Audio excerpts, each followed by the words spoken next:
Alors le spectacle, le syndrome de Cassandre, il est issu d'une improvisation que j'avais fait il y a 6 ans, quelque chose comme ça, quand j'étais en école de cirque. J'étais venu sur un plateau, donc en clown, hein, avec un nez grimé, etc.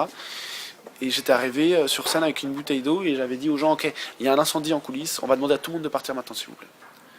C'est pas une blague, on va demander à tout le monde de partir. Il y a un incendie qui se déclenche pour des raisons de sécurité, il faut que tout le monde évacue la salle. Donc évidemment personne n'était parti. Il y avait des gens qui avaient ri, etc. Enfin en tout cas tout le monde était resté. Et puis le sketch s'était poursuivi. Puis en tout cas à la fin de l'improvisation, il y avait quelqu'un qui était venu me voir après le spectacle en me disant mais c'est étonnant à quel point on ne te croit pas. C'est étonnant à quel point on n'a aucun doute sur le fait que ce soit une blague, au moment où tu nous dis ça. Et moi j'étais dit ah bah oui c'est étonnant et en même temps c'est vrai vu que c'est un clown qui nous dit ça, un clown qui a une voix de clown, qui a une démarche de clown, qui a une façon de parler, une façon de bouger, à aucun moment il est crédible. Et je dis putain c'est intéressant. Puis quand j'en parlais les gens me disaient oui mais c'est la même chose avec un comédien ou un acteur. J'étais là non parce que l'acteur s'il parle normalement eh ben il y aura un tout petit doute. Aussi petit soit-il, il y aura un doute de savoir, attends, c'est une blague ou pas. Moi j'ai vécu cette expérience en tant que spectateur où quelqu'un vient me dire il y a un incendie. Au bout de 5 secondes, t'as compris que c'était pas une blague et on est sorti. Je pense que si un clown se désincarne pas, c'est-à-dire qu'il reste clown, c'est-à-dire une espèce de créature un peu décalée, en décalage, et se met à nous hurler dessus qu'il y a un incendie, au bout de 2 heures, on le croit toujours pas. Donc, parce qu'en fait, les clowns n'existent pas. Et donc ce postulat m'intéressait, je me dis tiens, il y a un début de tragédie dans cette histoire. C'est un être qui ne peut pas être cru. Le postulat de base c'était de se dire ok, c'est pas que le clown n'existe pas, mais c'est qu'il n'existe pas dans notre réalité. Et quelque part je recontextualise cette vérité. Et du coup j'ai mis la possibilité qu'il y ait une réalité dans laquelle, qui soit la sienne, dans laquelle il y a une légitimité d'existence, et de poser cette situation d'un réel qui est celui du clown et d'une autre. Ces deux réels qui sont condamnés à jamais se comprendre et de poser justement ce clown qui, si par malheur il cherche à une quelconque crédibilité dans l'œil du spectateur, il est condamné à jamais la trouver. Donc c'est ça à la base du syndrome de Cassandre. Cassandre dans la mythologie grecque qui reçoit à la fois le don de prémonition, c'est-à-dire qu'elle voit toutes les tragédies qui vont arriver, et à la fois la malédiction de jamais être crue. Même les gens de sa propre famille disent non, non, l'écoutez pas, elle est complètement folle, elle dit n'importe quoi. Et pourtant elle est dans une situation qui est légitime, mais qui ne peut pas être entendue par qui que ce soit, si ce n'est par elle. Et donc voilà, le syndrome de Cassandre, c'est ça, c'est cette position du clown qui peut faire tout ce qu'il veut. Elle reste d'abord une blague à deux pattes. Hein, et sa vie n'est qu'une suite de sketchs. C'est-à-dire qu'il peut pas, en plus son réel, et le contexte dans lequel il vit ne l'aide pas du tout à essayer de faire croire qu'il pourrait être comme nous, quoi. Tout est différent.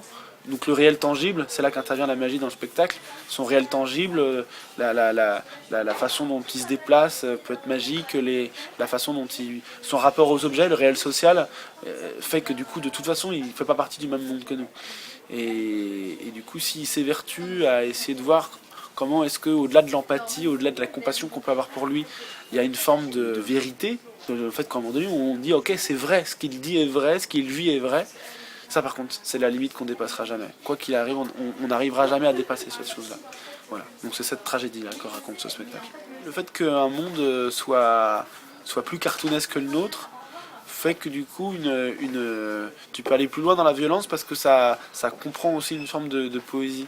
Tu sais, quand j'ai une bêtise, mais quand tu regardes Astérix et Obélix et qu'ils balancent des Romains à 15 mètres de haut, c'est drôle. En réalité, un mec qui tombe de 15 mètres de gros et qui s'écrase par terre, c'est horrible. C'est juste terrible, quoi.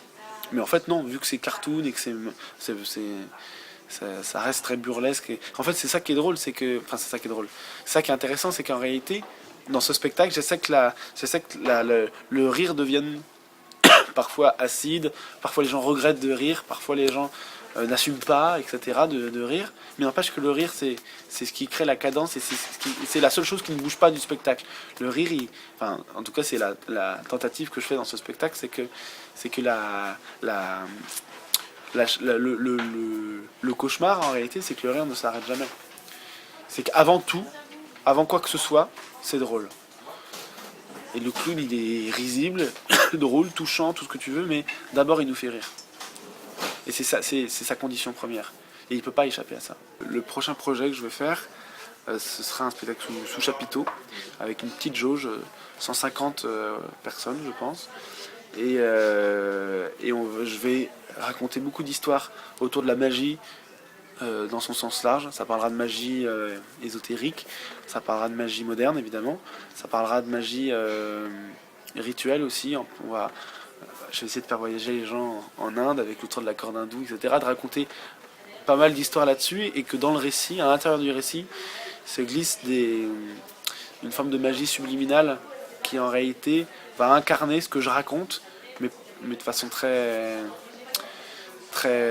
anecdotique et très rapide, et de jouer sur le fait que le spectateur, après avoir vu le spectacle 2 ou 3 jours après, soit capable de déterminer de façon assez précise ce qu'il a vu et ce qu'il a imaginé. De jouer sur ce trouble-là, qu'en réalité une partie de ce que je raconte va s'incarner, et le reste ne sera que dans le cerveau du spectateur.